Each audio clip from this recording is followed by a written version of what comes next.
semuanya, Assalamualaikum warahmatullahi wabarakatuh. Perkenalkan, nama saya Nadia Proningsih dan rekan saya.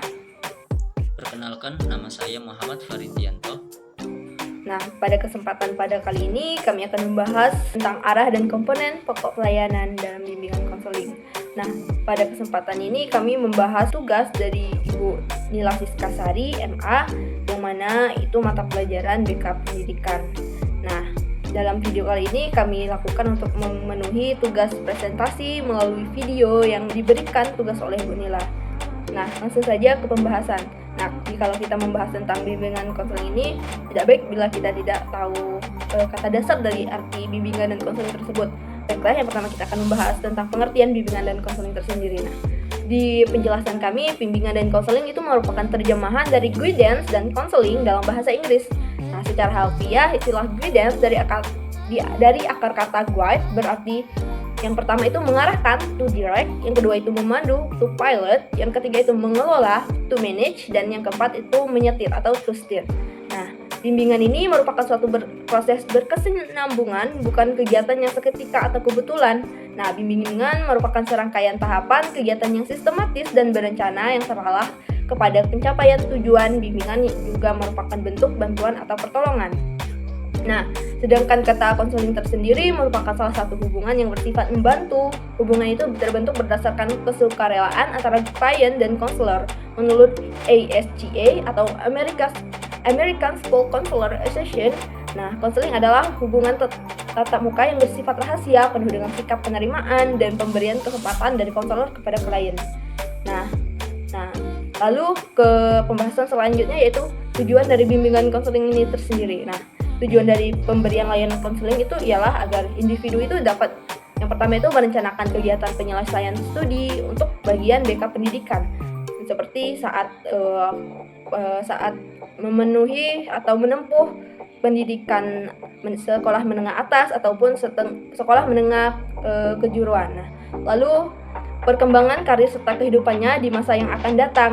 Sebagai contoh, mengembangkan seluruh potensi dan kekuatan yang dimilikinya seoptimal mungkin, menyesuaikan diri dengan lingkungan pendidikan, lingkungan masyarakat, serta lingkungan kerjanya, mengatasi hambatan dan kesulitan yang dihadapi dalam studi, penyesuaian dengan lingkungan pendidikan, masyarakat, maupun lingkungan kerja. Lalu, adapun tujuan bimbingan dan konseling yang terkait dengan aspek pribadi sosial. Yang pertama itu ada memiliki komitmen yang kuat dalam mengamalkan nilai-nilai keimanan dan ketakwaan kepada Tuhan Yang Maha Esa, baik dalam kehidupan pribadi, keluarga, pergaulan dengan teman sebaya, sekolah, tempat kerja maupun masyarakat pada umumnya. Lalu, yang kedua ada memiliki sikap toleransi terhadap umat beragama lain. Yang ketiga ada memiliki pemahaman tentang irama kehidupan yang bersifat fluktuatif antara yang menyenangkan atau anugerah dan yang tidak menyenangkan atau bisa disebut musibah, serta mampu meresponnya secara positif sesuai dengan ajaran agama yang dianut. Nah, dan di sini juga dijelaskan banyak sekali contohnya. Lalu yang kedua itu ada tujuan bimbingan konseling yang terkait dengan aspek akademik. Nah, kalau dari aspek akademik itu yang pertama ada memiliki kesadaran tentang potensi diri dalam aspek belajar dan memahami berbagai hambatan yang mungkin muncul dalam proses belajar. Nah, kalau yang kedua itu memiliki sikap dan kebiasaan belajar yang positif seperti mempunyai perhatian terhadap semua pelajaran. Nah, yang ketiga itu memiliki motif yang tinggi untuk belajar sepanjang hayat dan lain-lain. Lalu yang ketiga itu ada tujuan bimbingan dan konseling yang terkait dengan aspek karir. Nah, dalam karir, yang pertama itu tujuannya ada memiliki pemahaman diri atau kemampuan dan minat yang terkait dengan pekerjaan. Nah, sedangkan yang kedua ada memiliki pengetahuan mengenai dunia kerja dan informasi karir yang menunjang kematangan potensi karir. Nah, yang ketiga ada memiliki sikap positif terhadap dunia kerja dan lain-lain.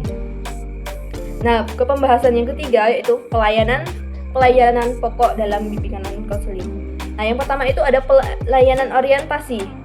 Nah, layanan orientasi itu sendiri yaitu layanan bimbingan dan konseling yang memungkinkan peserta didik atau klien memahami lingkungan seperti sekolah yang baru dimasuki peserta didik untuk mempermudah dan memperlancar berperannya peserta didik di lingkungan yang baru itu.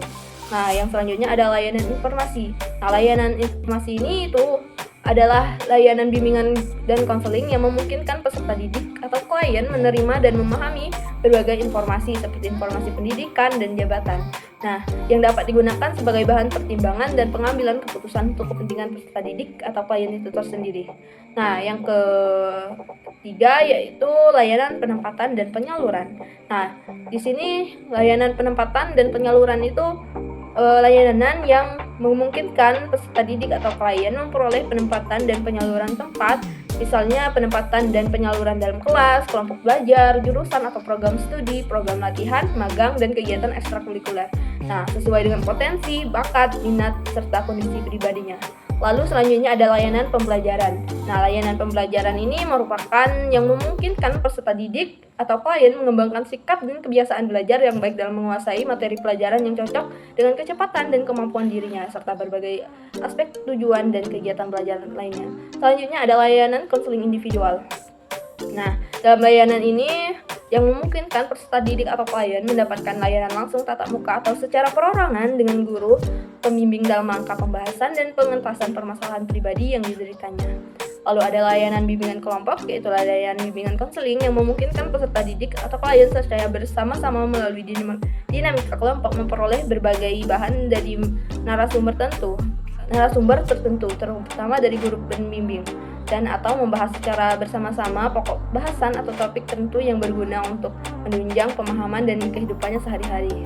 Nah, lalu ada layanan konseling kelompok. Nah, layanan konseling kelompok tersendiri itu yang memungkinkan peserta didik atau klien memperoleh kesempatan untuk pembahasan atau pengentasan permasalahan yang dialaminya melalui dinamika kelompok. Nah, lalu ada layanan mediasi. Nah, layanan mediasi yaitu layanan konseling yang memungkinkan permasalahan atau perselisihan yang dialami klien dengan pihak lain dapat terentaskan dengan konselor sebagai mediator. Lalu yang keempat ada layanan konsultasi. Nah, pengertian konsultasi dalam program DK adalah sebagai suatu proses penyediaan bantuan teknis atau konselor, orang tua, administrator, dan konselor lainnya dalam mengidentifikasi dan memperbaiki masalah yang membatasi aktivitas peserta didik atau di sekolah. Assalamualaikum warahmatullahi wabarakatuh. Perkenalkan, nama saya Muhammad Faridianto dengan NIM 2121065. Baiklah, di sini saya akan melanjutkan dengan adanya pemaparan rekan saya tadi, Nadia Purwaningsih. Arah pelayanan bimbingan dan konseling. Pelayanan bimbingan dan konseling mengarah kepada pelayanan dasar, pelayanan pengembangan, pelayanan perminatan studi, dan pelayanan traumatik. 1. Pelayanan dasar, yaitu pelayanan mengaruh kepada terpenuhinya kebutuhan siswa yang paling elementer, yaitu kebutuhan makan dan minum, udara segar, dan kesehatan, serta kebutuhan hubungan sosio-emosional. 2. Pelayanan pengembangan, yaitu pelayanan untuk mengembangkan potensi peserta didik sesuai dengan tahap-tahap dan tugas-tugas perkembangannya. Yang ketiga, pelayanan arah peminatan lintas minat, pendalaman minat studi siswa, yaitu pelayanan yang secara khusus tertuju kepada perminatan lintas minat, pendalaman minat peserta didik sesuai dengan konstruk dan isi kurikulum yang ada. Yang keempat, pelayanan terapeutik, yaitu pelayanan untuk menangani permasalahan yang diakibatkan oleh gangguan terhadap pelayanan dasar dan pelayanan pengembangan serta pelayanan peminatan. Komponen pokok pelayanan. 1. Pelayanan dasar. Pelayanan dasar adalah proses pemberian bantuan kepada seluruh siswa melalui kegiatan penyiapan pengalaman struktur secara klasikal atau kelompok yang disajikan secara sistematis dalam rangka mengembangkan perilaku jangka panjang sesuai dengan tahap dan tugas-tugas perkembangan yang diperlukan dalam pengembangan kemampuan memilih dan mengambil keputusan dalam menjalani kehidupannya. Yang kedua, pelayanan responsif. Pelayanan responsif merupakan pemberian bantuan kepada siswa yang menghadapi kebutuhan dan masalah memerlukan pertolongan dengan segera. Sebab jika tidak segera dibantu dengan menimbulkan gangguan dalam proses pencapaian tugas-tugas perkembangan. Yang ketiga, pelayanan perencanaan individual. Perencanaan individual diartikan sebagai bantuan kepada siswa merumuskan dan melakukan aktivitas yang berkaitan dengan perencanaan masa depan berdasarkan pemahaman akan dan kekurangan dirinya serta pemahaman akan peluang dan kesempatan yang tersedia di lingkungannya. Yang keempat, dukungan sistem program ini memberikan dukungan kepada guru BK dalam memperlancarkan penyelenggaraan pelayanan di atas. Sedangkan bagi personel pendidikan lainnya adalah untuk memperlancar penyelenggaraan program pendidikan di sekolah ataupun madrasah.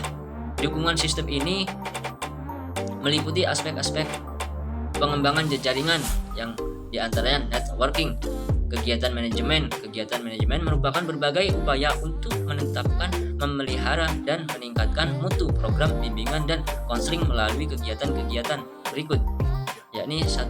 Pengembangan, 2. Program, 3. Pengembangan staf, 4. Pemanfaatan sumber daya dan pengembangan penetapan kebijakan. Riset dan pengembangan kegiatan. Riset dan pengembangan merupakan aktivitas guru BK yang berhubungan dengan pengembangan profesional secara berkelanjutan. 5. Penempatan dan penyaluran layanan bimbingan dan konseling. Layanan penempatan dan penyaluran adalah serangkaian kegiatan bantuan yang diberikan kepada siswa agar siswa dapat menempatkan dan menyalurkan segala potensinya pada kondisi yang sesuai. Yang keenam, evaluasi dan akuntabilitas. Istilah evaluasi berasal dari bahasa Inggris, yaitu evaluation dalam buku Essentials of Organizational Evaluation, Edwin Ward dan Brown